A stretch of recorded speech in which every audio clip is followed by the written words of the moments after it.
Hello, everyone. Everyone hear me all right? Good on the volume? Good? All right, awesome. So we're ready to get started here. So to start off, welcome. Thanks for attending the session, and hope everyone's having a good summit so far. Today, myself, Ron Marhammer, I am the Business Automation Services Lead for North America. And so I oversee a team of architects and consultants, and we look to work with clients and customers to essentially implement solutions around business automation. And with me, I have David Bush, his minion. I'm one of the BPM architects in the team.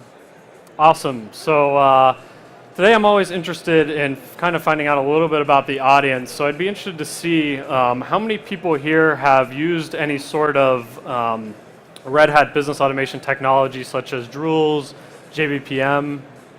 Okay, so a few.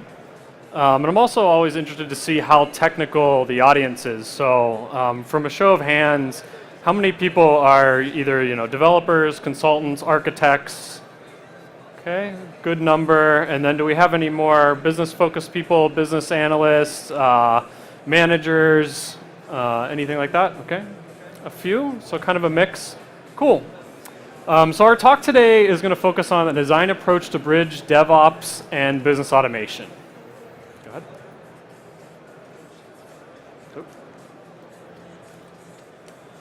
Ken? So to start off, I always think it's good to start off a little bit of background overview, kind of set the stage. And one of the interesting things is BPM and business automation as a whole and DevOps actually share a lot of the founding fathers and the same people that really helped develop and start the BPM, which has really been around for 30 or 40 years now, are a lot of the same people that have started pioneering a lot of the DevOps movement around Agile, Lean, and really moving towards DevOps. And so there's a lot of parallels, and it's interesting to know that really it comes from a lot of the same people, and that the thought and the ideas kind of drive at a lot of similar concepts. And so it's kind of, the way I like to put it is two paths, same goal. And so really both business automation and CI/CD and DevOps are driving at how do we design high quality software at a low cost through continuous improvement. And so that's really where they both come together, and the founding fathers kind of started, is really the idea of continuous improvement. How do we break down from a CI/CD DevOps perspective? We always had the waterfall, we had long iterations, we're delivering after the business already needed the functionality. And so doing something like Agile and being able to continuously test, continuously deploy, and move towards closing the gap between developers and operations. On the other hand, business automation, BPM really started, let's define our business logic. Let's take it out of the mystery, let's take it out of the code and define it in a true process so that then we can capture that data and really drive at how do we iterate over it? How do we map it out and define our process? But then how do we take it and say, now I can take this human task and I can automate it. Or I can take these 3 stages of a process and combine it into 2. And so continuously iterating over that to make the process better, to make it faster. And so modern application development and really CI/CD is really driving at these 3 are the big concepts out there today. And you've heard, I think, all 3 of these probably in just almost every session you've been at today, because it's really, this is what's leading Red Hat and leading the industry and is really hot. And probably just about all the companies that you guys work for today are thinking and talking about these. And so cloud native, microservices, and containers. And so these are hot topics. It's really driving to make developers more productive, to close the gaps in the process, to make things iterative, to make sure that developers and operations can quickly iterate with the tools given to them and really creating that foundational infrastructure layer to do that.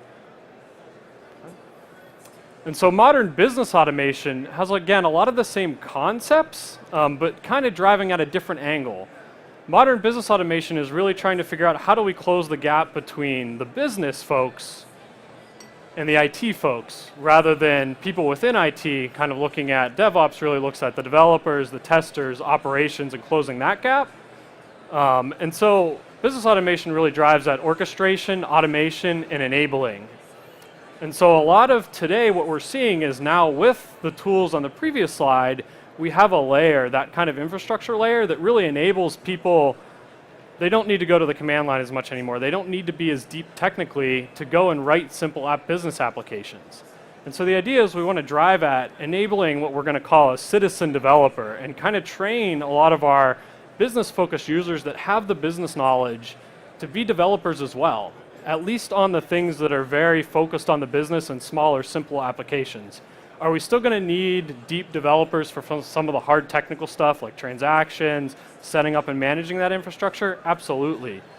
But we're trying to close the gap between what we see today as traditionally the business would go write hundreds of page requirement documents, take those requirements documents, toss them over the wall to IT, and IT would tell them, yeah, in 3 years from now, maybe we'll implement that. And it's going to cost this much. And so we want to enable those businesses and those business analysts, those product owners to be more involved and to enable them through the tools and the process to work with IT rather than having a very separate organization. And so it's interesting because DevOps and business automation both have different stages. And so this is kind of a classic diagram. I really like this one. It shows that kind of as you go and drive towards DevOps, you're kind of driving at the value that you're getting as you increase collaboration.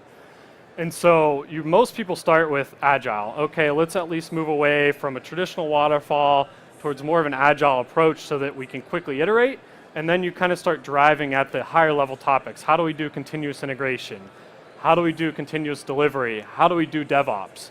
And you kind of work through that as a cycle. And I would say most companies are somewhere around the Agile continuous integration today.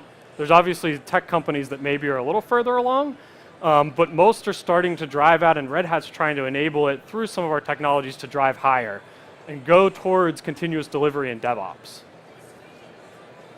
And so business automation is very, very similar in that it again kind of has different stages, different maturity. And what we like to do is kind of work and talk with companies and say, hey, where are you at today? What level are you at on that DevOps cycle? And where are you at from a business automation standpoint? So that we can understand where you're starting from and so that we can help enable you to continue to progress. And so business automation, I like to define it in kind of 4 stages. Again, keeping it simple. Some people have come up with... Please join us at the Partner Pavilion Theater. I'll wait as it's kind of loud. From Red Hat's Partner Ecosystem, presented by Talissa Alexander, Executive Vice President and Chief People Officer. And so the 4 stages that how I define them is ad hoc. So this is where almost all businesses originally start from. A lot of small businesses may still be there. And it's really when you don't even know what your processes, your business logic, your business processes are. At this presentation, you take different requests. Will be a panel. An example would be you have a very small group of users that take call center calls and they don't really have a process. They take a call and they figure out how to deal with it. There's no real training, there's no process, everything's just ad hoc. They do what needs to get done.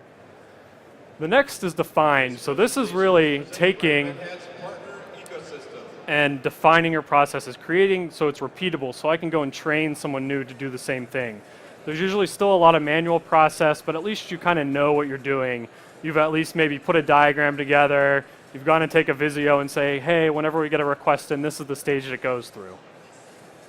The next stage is automate that. And so that's where a lot of kind of traditional business automation tools come into play. When you go into a decision engine, a BPM engine, but a lot of related tools are really taking what you've defined and how can we automate that so that I don't have someone clicking the same button, typing up the same stuff every single day. Take those repeatable processes that you've defined and automate it.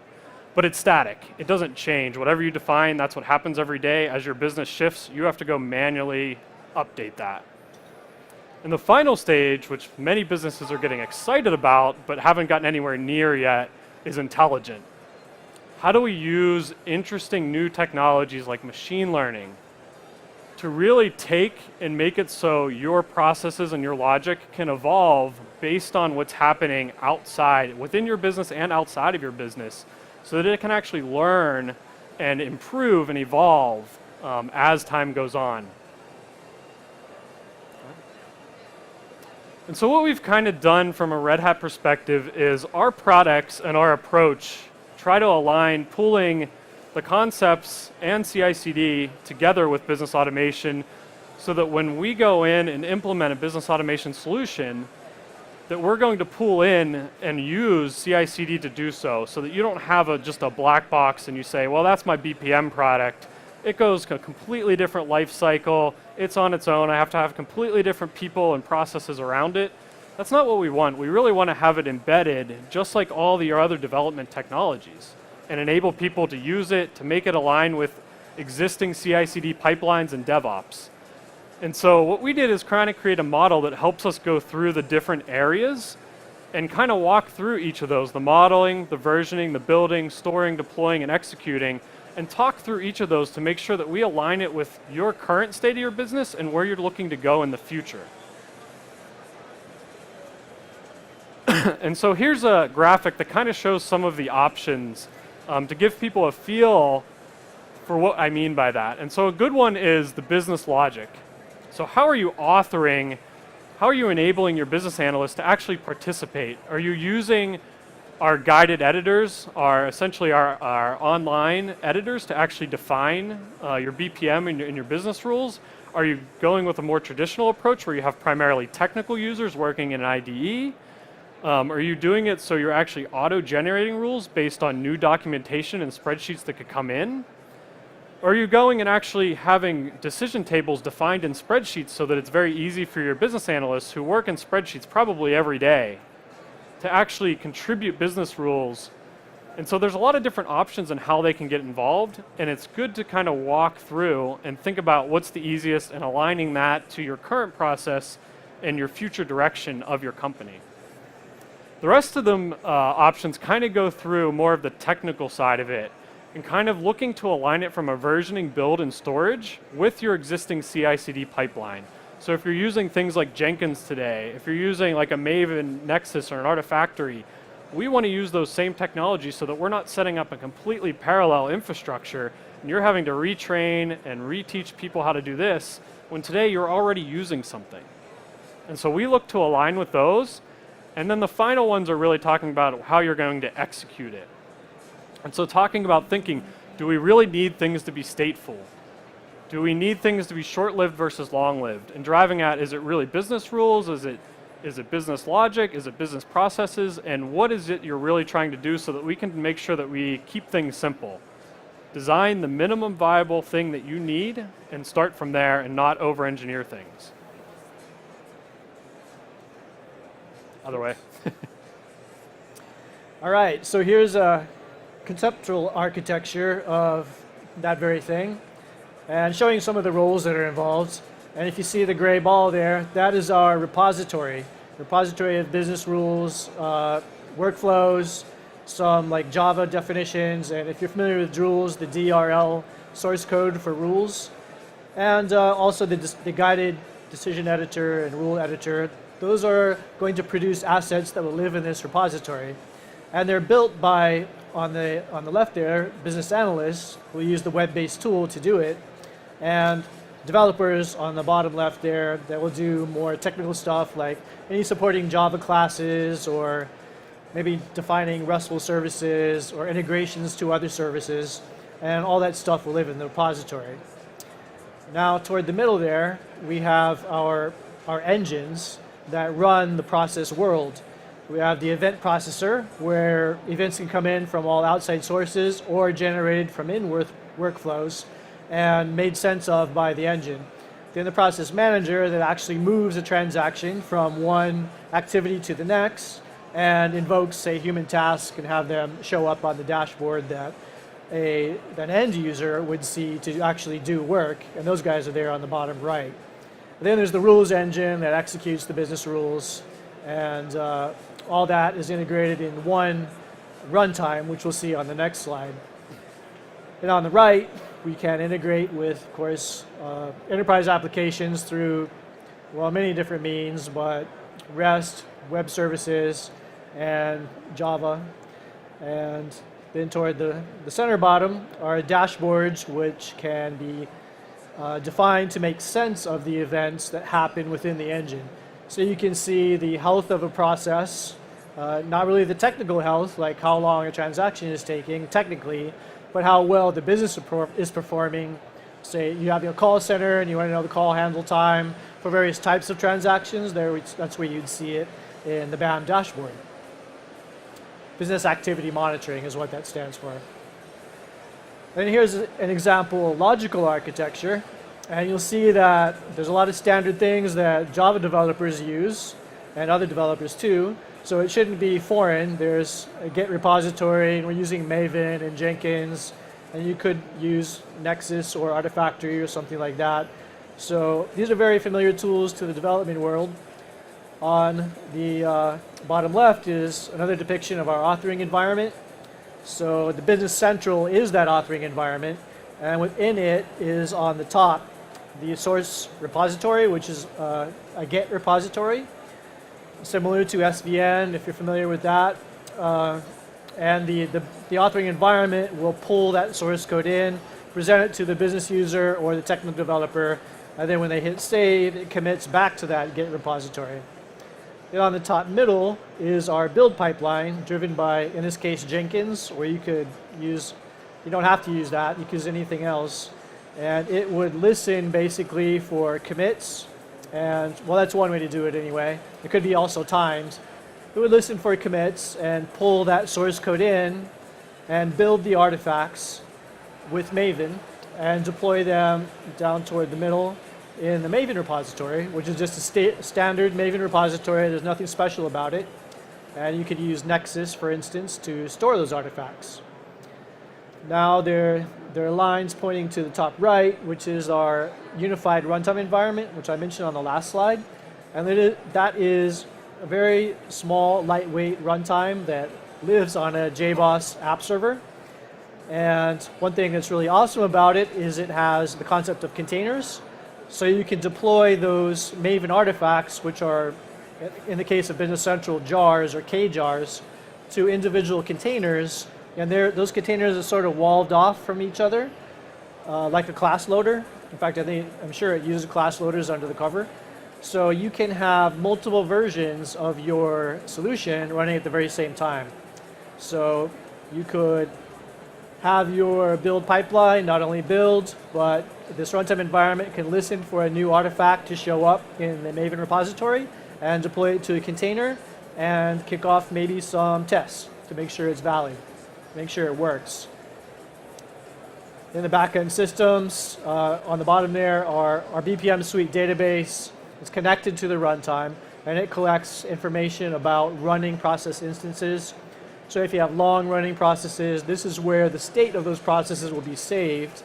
And then there's the audit database that has a history of all past and current processes, so that you can make sense of that on the Business Activity Monitor dashboard. Yep. So when can I use it? What does all this mean? And so the great thing about business automation is it's relevant to essentially every business in the world. Every business has some sort of business logic, business processes, and so this is just a very, very small sector of use cases that we see and we work with a lot. Some of the most common ones that you see really across verticals and across industries is anything to do with kind of compliance and regulation. That's an automatic thought, hey, that's probably business rules fits well there. A lot about order management, anything that kind of has a natural business process, everything from onboarding, order management, claims processing, where you kind of have that sense of a flow and you're going to have approvals. And then there's a lot that fall somewhere in between there, a lot of more interesting use cases around it. And so I'd like to take a stop and kind of see, hopefully everyone's still awake. What are you guys seeing in your organization today? And the thing I'd like to start with thinking about is, do you see a big wall between what the business does and what your IT organization does today? What is the relationship and the collaboration model that you have? And do you think it's effective? Anyone? Hopefully your boss isn't sitting in the audience and frowns upon what you would say, but besides that,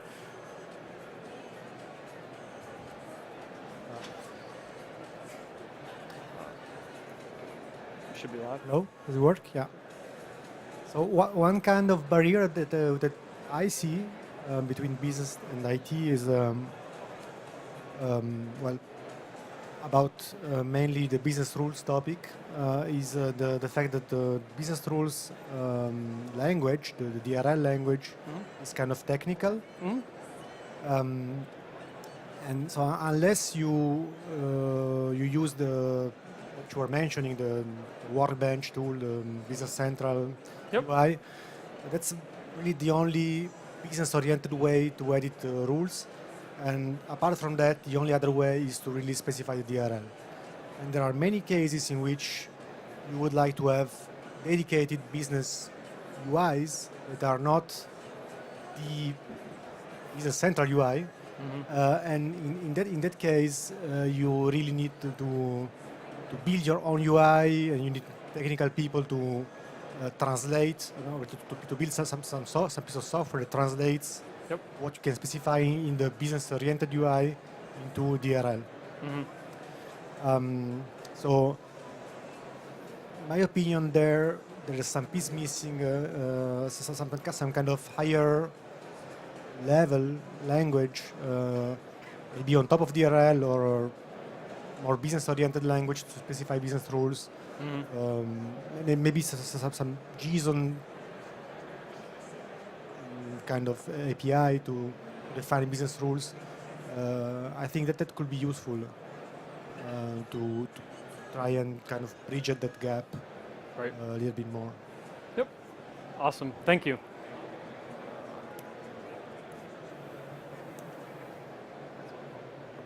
I think it's off.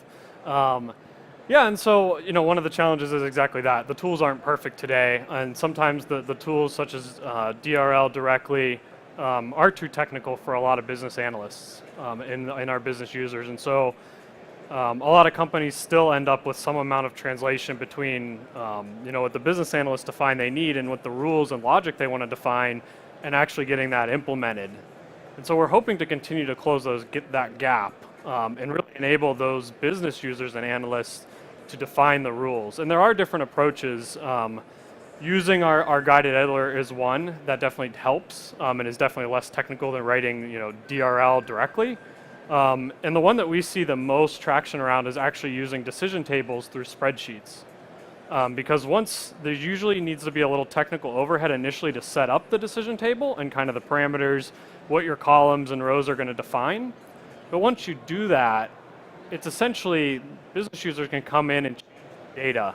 If you say, for example, had a decision table which say, hey, I'm checking your credit score and I have a bunch of different ranges, and based on that, I'm going to either approve or not approve you, or approve you at certain levels even. After you define the structure of it from a technical standpoint, I can then have a business user kind of own that.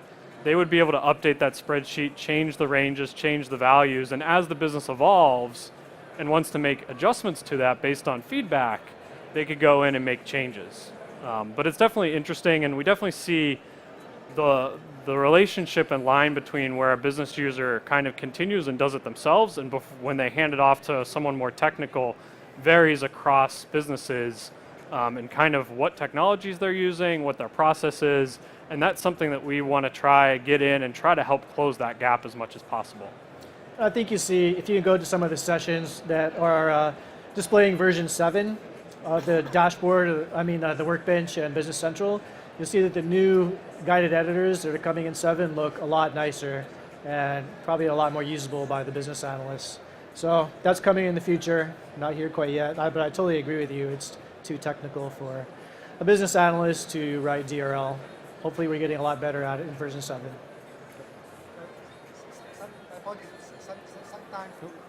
Sorry.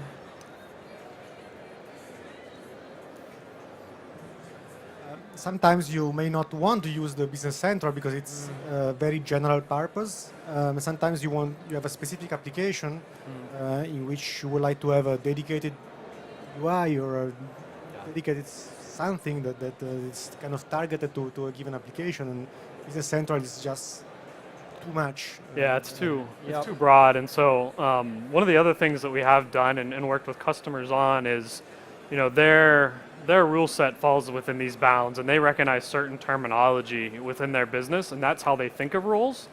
And so we've worked actually with companies to design their own, essentially, business central, where we actually, and they don't have the full DRR language, we kind of shrink what they're able to do so that they're kind of within a small boundary of what they want to represent, and then having kind of almost like a domain-specific language type interface so that when they're defining it, they understand what they're looking at and kind of control what they can do. And then if it would ever need to go beyond kind of that, you would have a technical user come in and either pull up Business Central or open their IDE and kind of write the more technical, deeper rules that are a little harder and more challenging. Yeah, we just finished with a banking customer that did that very thing, and they have a pretty sophisticated authoring environment that is focused on their domain, and they can author and test rules in their own UI, and then it generated DRL and saved it to the database, and then their runtime would pull in the DRL and execute it. So there are a lot of different ways you can do it. But yeah, it does need to generate DRL. We are doing the same thing. We're working in Amadeus. We are doing this. Cool. The next one. So here's just a brief slide just to level set for those that haven't really worked as much with the Red Hat product suite. And so it really consists of what we call JBoss BRMS, which is essentially rules, and JBoss BPM suite, which is JBPM in the community. And so BRMS is really just a subset of BPM suite, and BRMS really consists of business rules management. And so that's essentially your traditional rules, writing business rules. Business resource planning, that's essentially a newer product to the Red Hat suite, known in the community as OptiPlanner, really focused on solving resource constraint problems, usually utilizing rules, but using certain algorithms that we have defined in the tool, kind of going at different problems like traveling salesmen, and having, when your permutations are just blowing up, how do we create efficient algorithms to optimize that? And then you have complex event processing, which is really dealing with giant streams of data, and how do we reason about them, especially from a temporal standpoint. And so if I have streams and streams of, say, GPS data, and I want to look at the last 10 readings from a certain, say, train or car, and I want to essentially say where I think it's at after the last 10-second readings that I've gotten, and what is my level of confidence? So how much has there been fluctuation? And then the last piece is BPM suite includes the business process management portion. And so that's really your traditional kind of BPM, and also what we're driving at now, case management. And so that's kind of the core of our technology, and what I like to think of getting us to the third stage, the automated stage. From there, then we look to start up-leveling that. And so what we really want to drive at the end of the day is once we have that foundation, we've aligned kind of with CI/CD and in the DevOps approach, how can we take your applications and not just make them automated, with continuous integration, using containers. Now we have everything automated, that's cool. How do we drive it towards really being intelligent? How can we make it so it can evolve itself? How can we make sure we're really driving the concept of continuous improvement? And so concepts like data analytics, data mining, process mining, machine learning, robotics, neural networks, and optimization are a lot of the things that once you get to kind of that third stage, that's where you really get a lot of the value. And that's really like the end goal. That's kind of the dream for most organizations. And some organizations are starting to dabble in these areas. From the companies we worked with, not very many have gotten far along this road, but it's where we see the space going in the future, and we're definitely trying to strive towards that. All right. So this is the fun part. Oh, this is slipping. This is the fun part where I've done some of this stuff where we apply machine learning to BPM, and one of the awesome ones that I did first was self-learning human task. Not all human tasks can be learned automatically. Obviously, if the task is to go build something, it won't do that.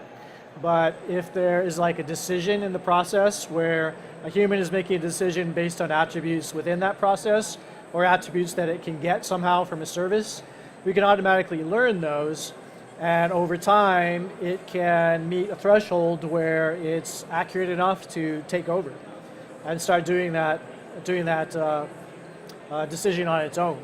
So you eliminate the human from it. It learns from the human. It makes the decision based on what it learned from what that person did. And it can be really, really powerful for certain decisions. And we often have audit processes in BPM where, say, if a transaction is over a certain amount, they think a person needs to go look at it and make sure it's valid or there's not something wrong with it. And in the past, there would be hard-coded rules where, say, if something's above $1,000, then a person needs to go have a look. Well, what if it's $999 and that slips through, right? And that's bad. Plus, what if it's 1,001 and those are all relatively good, so you're wasting time with your auditors. What you can do is use a technique called clustering, which looks at the sort of the shape of the transaction that's flowing through the process. And it can tell that, okay, this is a usual kind of transaction that I always get based on the attributes that come in. And then maybe something else will come in that's different. And it can automatically detect those and send mostly those to the audit process. It is a good idea to have sort of a control set or a small percentage that still goes to audit anyway, because that's how the clustering mechanism can learn, how things are changing over time. So it's an audit process that you don't define once. We used to define them once with business rules, and then people never look at those business rules again. This is better because as the environment changes, as transactions change, this thing can learn what needs to be audited and what does not need to be audited. Yep, and that can be huge. Yeah, and the one thing I'll add to that is some companies, the learning aspect can be a little scary, especially at first. And so what they'll do is we'll go and help and kind of put it out there. But before it would actually learn and before we would put that change kind of evolution live, they would have kind of a step where they would go in and review it, and you would kind of see, hey, the system is recommending we should kind of shift and we should really review 995 because a lot of people try to scam it with 999 when we put a roof of 1,000 and people learn that. And so you could have kind of an approval step, especially early on when you're going through implementation, to have that safety and to make sure that you know what's going on with your system. Right. We could also have self-learning business rules. And using machine learning, we can determine what the importance is for each attribute that goes into a set of rules. And that can be huge because you can sometimes eliminate a whole set of rules that really aren't contributing to the final answer. And then you can also have a feedback loop that adjusts some of the parameters to the rules based on some kind of a business outcome, like the number of delinquencies, something like that. It can learn that this profile of, say a credit application matches people that frequently default. So it can recommend, not automatically approve them. And unfortunately, business environments change over time. So you may have hard-coded rules like we'll automatically approve anyone with a FICO score over 780. And maybe someone actually did research to find out if that was the optimal, point at a particular time. Usually when there are round numbers like that, that's a key that no one really looked at the data at all. They just guessed that seems good. Let's just approve anyone over 700, right? So using self-learning business rules, you can use that feedback loop to fine-tune it because that number might be 749, not 750. And for some huge financial enterprise, that could mean millions of dollars, like that 1 point difference, right? So these could be much more efficient. Then there's the other part where, if you think of the mortgage meltdown, the financial environment actually changed over time. So even though those business rules might have been optimal at a particular point in time, the environment changed. And nobody ever went back and looked at those business rules to see if they were optimal anymore, because there's never a time. You get funding for projects and programs, and once that's over, the stuff just stays static. And I have a feeling a lot of that did stay static during the mortgage meltdown and perhaps contributed to it. And so having self-learning business rules is a key way to get out of that problem. It is really scary, though, to a financial enterprise. You go in and tell them, well, we'll set up this machine learning thing, and the rules will just adjust themselves. Don't worry about it. And so before an enterprise can get comfortable with that, you really do have to have that human check that Ron was talking about, where maybe it can notify someone that the rules aren't as good as they used to be, and someone needs to go in and look at the parameters. So you can take baby steps to get to full machine learning. Any questions on that? Yes. So what are you using for the machine learning algorithms, and how is it integrated with the current business rules management suite? Well, it isn't integrated at all. And these are all projects that I did in the past where I use something really simple. So to do this stuff, you don't need like TensorFlow or Spark. You don't need to get crazy. I just used a very simple Java plugin from, it's called Weka from Waikato, New Zealand. And really, really simple to use. And I would just integrate it as a dependency into the process application and use their API to do it. And so it was actually very simple. It's not integrated with the business rule engine at all. However, it did change the values in business rules automatically. So it would update the DRL itself. I have to parameterize that so that those values would be fed in by parameters instead of hard-coded. So that's really how it was integrated. Pardon me? Use DRL templates? Yes, use DRL templates. So yeah, we actually did all these things. It's real. And it's frankly not that difficult to do. Machine learning is a very hot topic right now, way overhyped. But if you can try some simple things, I think that you can really see some value and start learning. One of the huge problems, though, with it is getting through some of the old sort of corporate enterprise IT practices, like this self-learning human task actually built the model several times a day, the machine learning model, and the QA organization, I mean, it slowed down over time. It did it like every week after a while, then every month, after it got better and better. And the view of the QA team was, well, every time that's built, we need to QA it. And we're telling them, oh, no, we can't do that. That's crazy. And so it's a huge learning experience for everybody. So the technology was actually easier than getting through to some of the levels of management in corporate IT. So yeah, so I would, if you want to do these things, I would suggest don't ignore that and get them involved very early so that they realize how things work. And it won't be a big surprise at the end for everybody that you actually can't do it because they won't let you. So yeah, scary.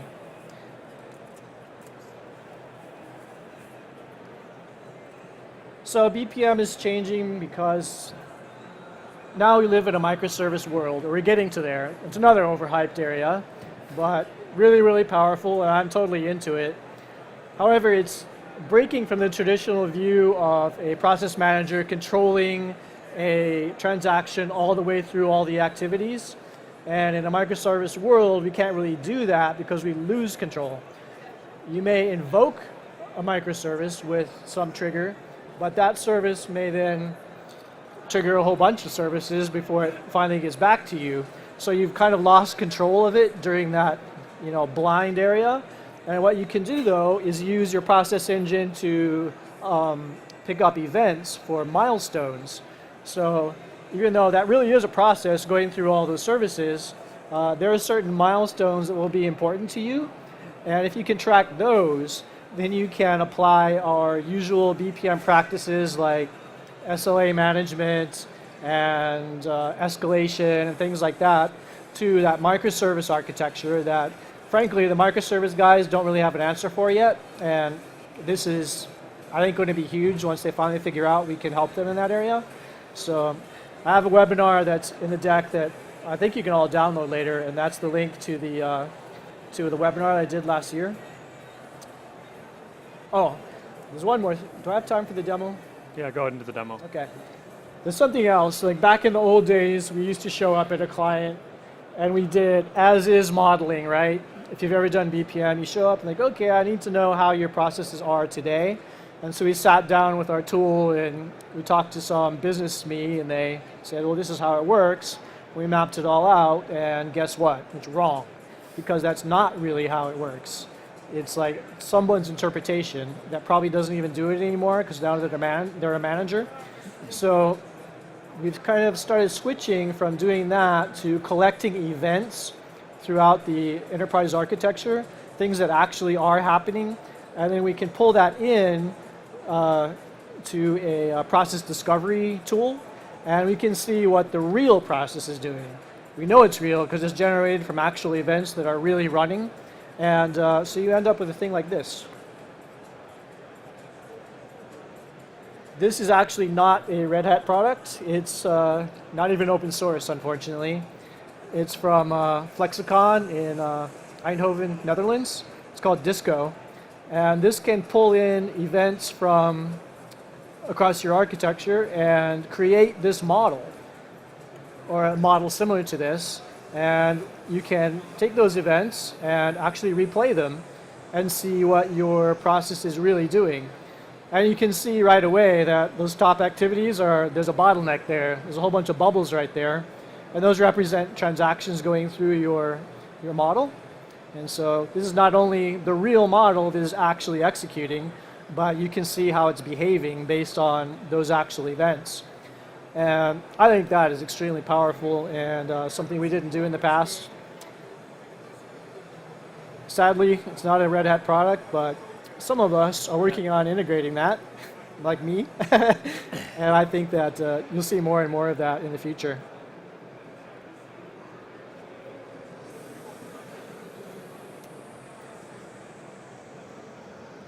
Yep, so how do you get started? So we're both in the services organization here at Red Hat, and the thing that we're really driving towards is working with customers and figuring out how we can help you.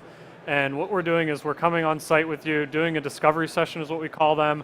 Essentially someone like myself or David would come on site, work with your organization for half day to a day, listen to what you guys are looking to do, where you're at today, and start driving out how we can partner with you to drive that future vision and kind of help you define that roadmap, and then look to kind of how can we partner with you from a services consulting organization standpoint. To kind of wrap it up, I just wanted to highlight there's lots of awesome sessions. I know sometimes it's overwhelming, and so I did want to put up some of the good sessions that I think you can go to and see some of the use cases that people are doing today and that our customers are coming and talking about. And so Tyson Krupp is doing a really cool thing with workforce optimization. They're giving mobile devices to all the people in their field, and then we're working with them to optimize both how we're scheduling technicians in the field and also how we're doing routing of those technicians from an actual schedule and where they're driving every day.